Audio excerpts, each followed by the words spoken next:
खबर मुजफ्फरपुर बिहार से है, जहां पर जिला बार एसोसिएशन चुनाव की सरगर्मी काफी जोरों पर है। सभी प्रत्याशी अपने अपने मतदान को लेकर वोटों से मिल रहे हैं। इसी संदर्भ में अध्यक्ष पद उम्मीदवार रामकृष्ण ठाकुर उर्फ राम बाबू ठाकुर से हमारे संवाददाता अभय कुमार श्रीवास्तव ने बातचीत की, तो उनका कहना है कि वर्तमान में अध्यक्ष पद पर रहकर अपने एडवोकेट के लिए हर संभव प्रयास किया, प्रत्येक दृष्टिकोण से सहायता किया। इस बार फिर से अध्यक्ष पद के लिए चुनाव पर उतरा हूँ। एक बार मुझे मौका दे, मैं संगठन के लिए बहुत कुछ करना चाहता हूँ। मुजफ्फरपुर बिहार से अभय कुमार श्रीवास्तव की report, TV1 India news. Muzaffarpur bar association चुनाव की सरगर्मी काफ़ी जोरों पर है। प्रत्येक प्रत्याशी अपने मतदान को लेकर अपने अपने वोटर से मिल रहे हैं और इसी संदर्भ में हम आ पहुंचे हैं रामकृष्ण ठाकुर उर्फ राम बाबू ठाकुर, जो पूर्व में भी अध्यक्ष पद पर थे। अभी 2025 और 2027 चुनाव होना है बार एसोसिएशन का, उसके लिए ये उम्मीदवार हैं।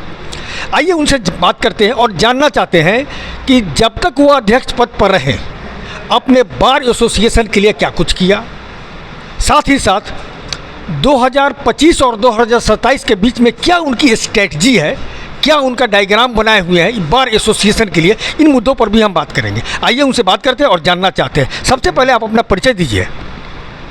मैं रामकृष्ण ठाकुर उर्फ Ram Babu Thakur, ex president district bar association Muzaffarpur, अधिवक्ता के रूप में यहाँ अपने पेशे को ईमानदारी पूर्वक कर रहा हूँ और सभी अधिवक्ताओं के सहयोग से मैं पुनः इस बार अध्यक्ष पद पर अपनी दावेदारी प्रस्तुत कर चुका हूँ और पूरे जोर शोर से मैं अपनी चुनाव अभियान को गतिशील करते जा रहा हूँ। अब बहुत तेज़ी से मैं आगे अपने आप को आगे निकाल रहा हूँ। हर मैन टू मैन मेरा पर्सनल अटैचमेंट हर वोटर से हो रहा है। मैं यह दावा करता हूँ कि प्रत्येक वोटर को मैं पर्सनली जानता हूँ, वो कहाँ रहते हैं, उनका क्या फ़ोन नंबर है, कहाँ बैठते हैं और उन लोग को इस बार एसोसिएशन में क्या दिक्कत हो रही है और क्या सुविधा मिल रही हूँ, उससे मैं रोज़ रूबरू होता रहा। और मेरे कार्यकाल में जो चैम्बर बना है उस चैम्बर का ये मजबूती या रख रखाव या वेंटिलेशन जो है वो देखने लायक है। उसमें 2 वॉशरूम भी बनाया गया है, एक लेडीज वॉशरूम और जेंट्स वॉशरूम। काफ़ी कन्वीनियंट है, लोग उसमें अच्छे से बैठ रहे हैं। काफ़ी सुंदर चैम्बर बनाया गया है और सब कुछ का उसमें ख्याल रखा गया, हवा, रोशनी, पानी और उसमें पानी के लिए भी इंतजाम किया गया। देखिए, ठीक है, जैसे आपने बताया कि काफ़ी रूम का भी डेवलपमेंट किया गया, जिसकी इंफ्रास्ट्रक्चर बना है, जैसे आपके जो भी अधिवक्ता हैं उनको बैठने की दिक्कत नहीं हो।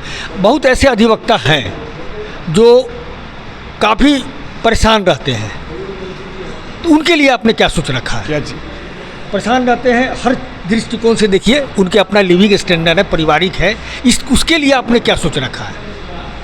देखिए, एक हम लोगों के यहाँ अपने बार में एक हाजिरी सिस्टम चलाया जाता है, जिसमें वकालतनामा, हाजिरी फॉर्म, बेल बॉन्ड, ये फ्री सबूत वगैरह दिया जाता है। उससे जो लाभ मिलता है, मैंने उसको प्रिंट करा के और बेच के जो लाभ मिलता है, उसका लाभांश अधिवक्ताओं को साल में मेरे टेन्योर से में 1,000 रुपया दिया गया है। जाता है 2 बार दिया गया है कि दिया गया है। अच्छा। पहले भी, अभी भी दिया गया है, इस कमेटी द्वारा भी दिया गया है।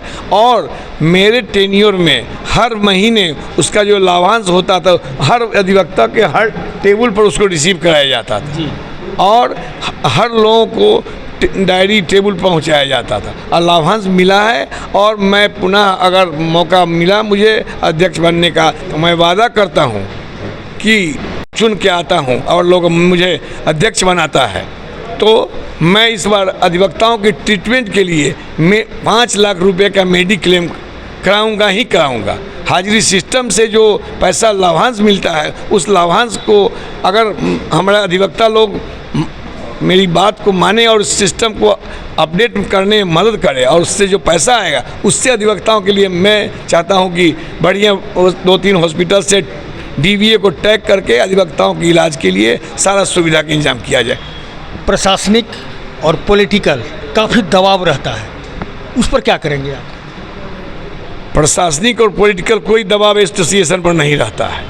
एसोसिएशन अपने आप में एक डिस्ट्रिक्ट बार एसोसिएशन अपने आप का अलग पहचान है और जहाँ भी हमारे किसी मेंबर्स को कभी भी मेरे कार्यकाल में अगर दिक्कत हुआ तो रामकृष्ण ठाकुर, राम बाबू ठाकुर पहले वहाँ खड़ा हुआ, अगली लाइन में खड़ा होकर और अधिवक्ताओं के हर समस्या का निवारण किया। मैंने 200 लोगों के लिए जो विवाद में हो रहा था, कुछ भी हुआ, उन लोगों को बैठ के सारा सेटल कराया है। किसी को कोई समस्या हुआ, बार बेंच में कभी समस्या हुआ, उसको मैंने एमिकेबली सेटल कराया है। और फिर कोई अगर समस्या, मैं वादा करता हूँ कि मैं हमेशा अधिवक्ताओं के पक्ष में, और खास करके नौजवान जो हमारे साथी हैं कनीय अधिवक्ता लोग, उन लोगों के समक्ष रहता। अब बड़ी अधिवक्ता लोग तो मेरे बड़े सम्मानीय हैं, उनके लिए तो मेरा पूर्ण आदर और समर्पण रहता ही है। जी, अधिवक्ता आप ही को क्यों वोट करेंगे? इसलिए करेंगे कि मैं एक मैन टू मैन हमसे अधिवक्ता लोग जुड़ा हुआ, और हर आदमी का सुनते हैं। मैं इजी अवेलेबल हूँ, जहाँ कोई अधिवक्ता का समस्या हो, राम बाबू ठाकुर पहले पहुँचा रहता है वहाँ। हर लोग आज बोल रहा है, सब एक नौजवान बोल रहे, एक अधिवक्ता बोल रहा है कि अपडेट करके हाजिरी सिस्टम को और तेज़ी से अपडेट करके उसको दुरुस्त किया जाएगा, और अधिक से अधिक लाभ खास करके हमारे जूनियर्स कलीग को, जो इनके सामने समस्या है कि कोर्ट में आएँ और कुछ बिना कमाए हुए जाएं, उन लोगों के लिए मेरा विशेष ख्याल है। उनके लिए अलग पैकेज का हम व्यवस्था करने का मेरा प्लानिंग है, जो उसी हाजिरी सिस्टम से संभव है, जो उनका आमदनी उन पर खर्च किया जाए। मेरा यही है कि बार के आमदनी को बार के मेंबर्स के हित में किया जाए, और करना चाहिए, और करूँगा भी, मेरा ये वादा है। पूर्व में भी मैं यहाँ जो डेथ के बाद अधिवक्ताओं को पहले 25,000 रुपये मिलता था, उसको मैंने अपने काल में 55,000 रुपया कर दिया है। और मेरे टेन्योर का एक भी ऐसा कोई क्लेम नहीं है, डेथ क्लेम, जो पेंडिंग हो। हर आदमी को दूसरे तीसरे दिन चेक मिलता था, उसके फैमिली वाले को 55,000 का चेक, उनको उस मेडिकल जो मरणोपरांत जो दिया जाता है सहायता, उसको मैं अगर इस बार अध्यक्ष पद पर आया तो 1 लाख रुपया पहले कार्य मीटिंग में घोषणा करूंगा कि अधिवक्ताओं को 1 लाख रुपया मरणोपरांत और 2 दिन के अंदर उनके फैमिली मेम्बर को पहुँचाया जाए। अभी आप जैसे काफ़ी देखते हैं कि अधिवक्ता लोग हैं, तो मतलब अपने सुरक्षा के दृष्टिकोण से देखा जाए, हेल्थ के दृष्टिकोण से, तो क्या सोच रखा है आपने कि आने वाले समय में उनको देंगे? देखिए, मैं जो वादा करता हूँ वो पूरा करता हूँ। पिछले चुनाव में मैं वादा किया था कि अधिवक्ताओं के लिए मेडिक्लेम या ग्रुप इंश्योरेंस कराया। मैंने 1875 लोगों के लिए ग्रुप इंश्योरेंस कराया। उसके लिए नोटिस हुआ, रजिस्टर बना, और जो लोग उसमें अपना नाम, इनरोलमेंट नंबर और फादर्स नेम डाला, उन लोगों का नेशनल इंश्योरेंस कंपनी से इंश्योरेंस कराया गया, और 1 साल तक वैलिड रहा। फिर अगली पंक्ति लोग देखा ये 2 साल के ट्रेनिंग में बाढ़ में बेंच में बहुत सारा समस्या हुआ है, अधिवक्ताओं को कुछ समस्या, मैं वहाँ अपना कोई डिसीजन लिया हूँ, अधिवक्ताओं के हित में किया हूँ काम, इसलिए लोग हमको वोट करेगा और फिर लाएगा, मुझे फिर मौका देगा। अभी नए में जैसे 2025 और 2027 क्या कुछ स्ट्रेटजी बनाए हैं अपने अधिवक्ताओं के लिए? यही तो बताए, तो अधिवक्ताओं के हर सुविधा के सर्वांगीण विकास के लिए मैं काम करूँगा, और जहाँ तक हमसे पॉसिबल होगा उनका फंड उनके हित में खर्च करूँगा, और उनके सुरक्षा के लिए मैं 24 घंटे मेरा फ़ोन खुला रहता है, और एक पल मेरा अधिवक्ताओं के काम में लगा रहता है।